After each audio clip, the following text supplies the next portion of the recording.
ನಾನು ಕೂಡ ದೆಹಲಿ ನಾಯಕರ ಸಂಪರ್ಕದಲ್ಲಿ ಇದ್ದೇನೆ. ನಾನು ಕೂಡ ದೆಹಲಿ ಮಟ್ಟದ ನಾಯಕರ ಸಂಪರ್ಕದಲ್ಲಿ ಇದ್ದೇನೆ. ವರಿಷ್ಠರಿಗೆ ಏನು ಮಾಹಿತಿ ಕೊಡಬೇಕು ಅದನ್ನ ಕೊಟ್ಟಿದ್ದೇನೆ ಕೂಡ. ದೇವನಹಳ್ಳಿಯಲ್ಲಿ ಬಿಜೆಪಿ ರಾಜ್ಯಾಧ್ಯಕ್ಷ ಬಿವೈ ವಿಜಯೇಂದ್ರ ಅವರ ಹೇಳಿಕೆ ಇದು. ಹಾಗೆಯೇ ಅವರು ಒಂದಷ್ಟು ಪ್ರಶ್ನೆಗಳನ್ನ ಹಾಕಿದ್ದಾರೆ. ಬೆಂಗಳೂರು ಟು ಮೈಸೂರು ಪಾದಯಾತ್ರೆ ಮಾಡಿದ್ಯಾರು? ಸರ್ಕಾರದ ವಿರುದ್ಧ ಪಾದಯಾತ್ರೆಯನ್ನು ಆಯೋಜಿಸಿದ್ದು ಯಾರು ಅಂತ ಹೇಳಿ ರಾಜ್ಯಾಧ್ಯಕ್ಷ ವಿಜಯೇಂದ್ರ ಅವರು ಪ್ರಶ್ನೆಯನ್ನ ಮಾಡಿದ್ದಾರೆ.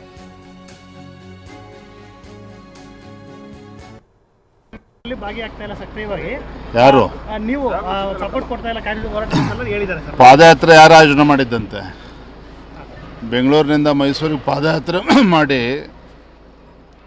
ಭ್ರಷ್ಟ ಕಾಂಗ್ರೆಸ್ ಸರ್ಕಾರದ ವಿರುದ್ಧ ಮುಖ್ಯಮಂತ್ರಿಗಳ ವಿರುದ್ಧ ಹೋರಾಟ ಮಾಡಿರ್ತಕ್ಕಂಥದ್ದು ನಮ್ಮ ಕಾರ್ಯಕರ್ತರು ರಾಜ್ಯದ ಅಧ್ಯಕ್ಷ ನೇತೃತ್ವದಲ್ಲಿ ಹೋರಾಟ ಮಾಡಿರ್ತಕ್ಕಂಥದ್ದು.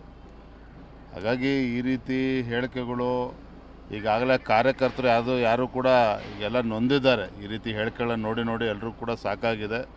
ದೆಹಲಿ ವರಿಷ್ಠರ ಮುಂದೆ ಅವ್ರು ಏನು ಅಭಿಪ್ರಾಯ ತಿಳಿಸ್ಬೇಕೋ ತಿಳಿಸ್ಲಿ. ನಾನು ದೆಹಲಿ ನಾಯಕರ ಸಂಪರ್ಕದಲ್ಲಿದ್ದೇನೆ. ಏನು ಮಾಹಿತಿ ಕೊಡಬೇಕು ಕೊಟ್ಟಿದ್ದೇನೆ. ಮತ್ತೇನಾದರೂ ಮಾಹಿತಿ ಕೇಳಿದ್ರೆ ಕೊಡ್ತೇನೆ. ನೀವು ಹೋರಾಟದಲ್ಲಿ ಭಾಗಿಯಾಗ್ತಾ ಇಲ್ಲ ಸಕ್ರಿಯವಾಗಿ. ಯಾರು ನೀವು ಸಪೋರ್ಟ್ ಕೊಡ್ತಾ ಇಲ್ಲ ಕ್ಯಾಂಡಿಡೇಟ್ ಹೋರಾಟ ಹೇಳಿದ್ದಾರೆ ಸರ್. ಪಾದಯಾತ್ರೆ ಯಾರು ಆಯೋಜನೆ ಮಾಡಿದ್ದಂತೆ?